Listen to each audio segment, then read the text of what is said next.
There's been a lot of talk about on message boards about Rodney Garner, who we would agree is one of Tennessee's best assistant coaches. Given recruiting, you could argue the best assistant coach they've got. I would probably go Tim Banks above him, me personally, because I think he's an underrated defensive coordinator. But Auburn lost their defensive line coach to the Jags, and some on three people are saying, I want to credit the right people because it's flying around message boards that Garner will be the first interview. He has coached at Auburn before. He's coached everywhere in the SEC. I know that you love him, Tennessee fans, but he's kind of had a mercenary type career. Would it stun you if he left to go to Auburn? Caleb, brought to you by Sports Treasures, carrying over 5 million sports treasures and so much more. Follow on Facebook for the best sports memorabilia. Daily updates. Go to Facebook, follow at Sports Treasures TN. That's Sports Treasures TN on Facebook. Would it shock you if Garner went to Auburn? It would, and I will tell you why. Okay, I would just say I want to say in the front end, it would not shock me. It would surprise me, but it would not shock me. Okay. Here's why. He would be going to play for a coach who has already been caught with recruiting violations once. Now or to coach for a coach, excuse me. We don't know what we don't know what's in store for the NCAA in the future. So maybe that would be a reason for him to go back home because this won't be as big of a deal anymore. But Dave Garner is very close to being retirement age. And, he's got what, 7 more? What is he, 58? I think that sounds right. Rodney Garner was I'm trying to find where he's born here. Go ahead and say something interesting while I'm trying to find that. Rodney Garner is so close to retirement. I think right now the big thing for him and his family, and by the way, he just had surgery, I believe, this week. He was born in 66, so he'd be 58. You're right. Yes. So the big thing for Rodney Garner, and this is huge now, and this is huge. He wants to be able to keep that salary coming until he can collect Social Security, probably because he's never going to be a head coach at this point. So that assistant pay is good. I'm not pretending it's not, but you can't walk away from an assistant salary and say I'm set for life, right? So no. I think he wants to stay till 65. What happens, Dave, if he goes to Auburn and Hugh Freeze gets caught in another recruiting scandal and somebody like Rodney Garner gets a show calls when he's 3 years away from retirement? Well, that's possible. That could be a factor, but I think if he saved any money whatsoever, he's not going to be stumbling around homeless.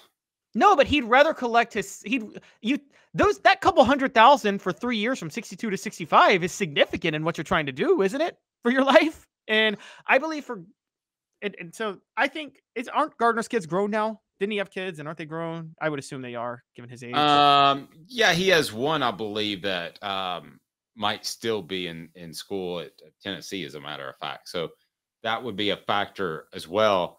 How big of a loss would it be if Garner did go to Auburn or left? It would be a loss. How significant, I don't know, because I think Garner, to his credit, has built such a pipeline at Tennessee. Look, I'll just say this. I think Tennessee is going to be their defensive line is going to be the class of the SEC next year. And the success of that defensive line alone is going to draw players to Tennessee in the future on the defensive line. So I think if Josh Heupel maintains stability, I think Tennessee's going to be fine recruiting there because look, I think Tennessee's going to see James Pierce next year.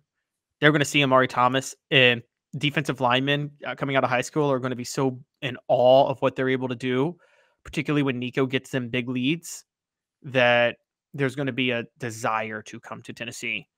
And so I think that's going to be the big thing. May I ask you this question? Is Rodney Garner a little bit overrated in Tennessee's fans' eyes? Rodney Garner is the one who put together the national title defensive line of 98. That was Rodney Garner's work. And Dave, you covered that period. Tennessee, didn't they have a factory? They were defensive line U from like 97 to 2001, weren't they? Yes. That was Rodney Garner, wasn't it?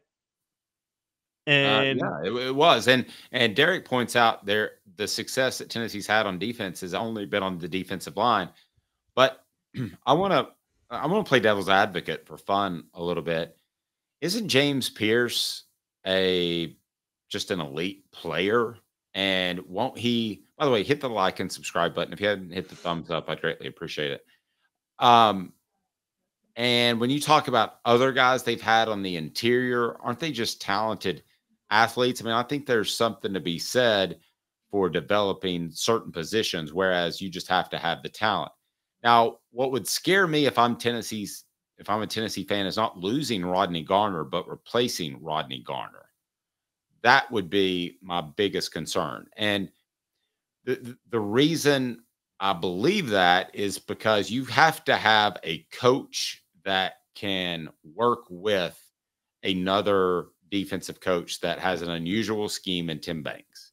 So you better be able to mold pretty quickly, to adapt pretty quickly. If not, you're going to have some problems, poor gap discipline. Tennessee's going to have issues up front. If I had a predict right now, Travis says, if I think he's overrated, turning your Vol card now. No, I think he's very good. I mean that. And guys, we don't have Vol cards. We just cover Tennessee. We're not. Yeah. We're not pom pom guys. Okay, just as a defensive line coach, who would you take and a recruiter, Ed Orgeron or Rodney Garner? Ooh. Okay, now if you threw intelligence in there, it's obviously Rodney Garner. I take Rodney Garner because he's smarter, and also Rodney Garner is of much higher character than Ed Orgeron. I don't see Rodney Garner trying to pick up some booster wives and bring him back with them. Put it that way. Rodney Garner has never been fired from a job for being drunk on the job. Ed Orgeron has been fired for that. Well, in 94, 95. But not really drunk, just buzzed. Rick Terry jewelry design. No, he actually got arrested in 94 for public intoxication and he got fired. No, I know. And not just alcohol, but snow. Rick Terry jewelry design, and they want to be your jeweler looking for affordable game day jewelry. How about the fire opals, the Tennessee tradition? Go to rickterryjewelry.com, rickterryjewelry.com. Listen, Tennessee hasn't announced the raises. I think this is a really good time to have Danny White in place, because I believe he'll dole out some raises, understanding what Garner means to this program.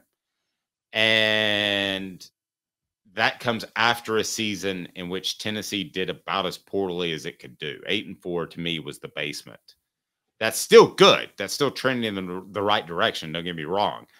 But I think it's a good time to have Danny White, because if you go to Danny White and you say, I've got to have 200,000 more for Rodney Garner, I think you're probably going to get it, aren't you?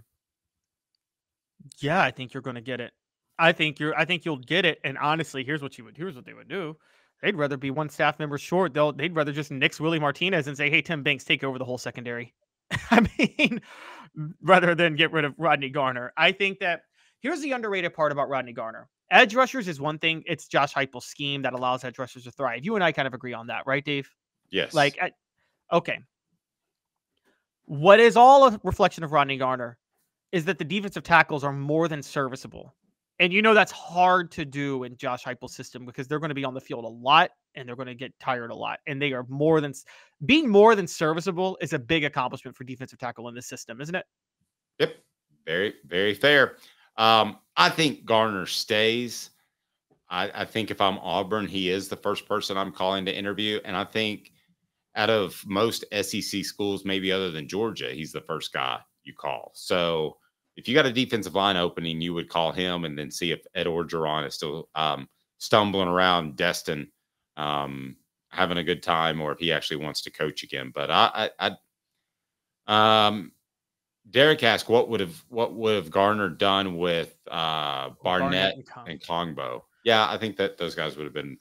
Well, Barnett is as good as he could possibly be if you watch him in the NFL. Now, Kongbo, Butch Jones tried to force him to play defensive tackle, which he's not. He's a defensive end, edge rusher through and through. And he put on that weight, and then Jeremy Pruitt tried to get it back off. But you know this, Dave. Sometimes you put on the weight, and even if you lose it, you've already lost the step you had at edge rusher. I mean, Butch Jones absolutely wrecked Jonathan Kongbo's future as an NFL player. That's a stunner.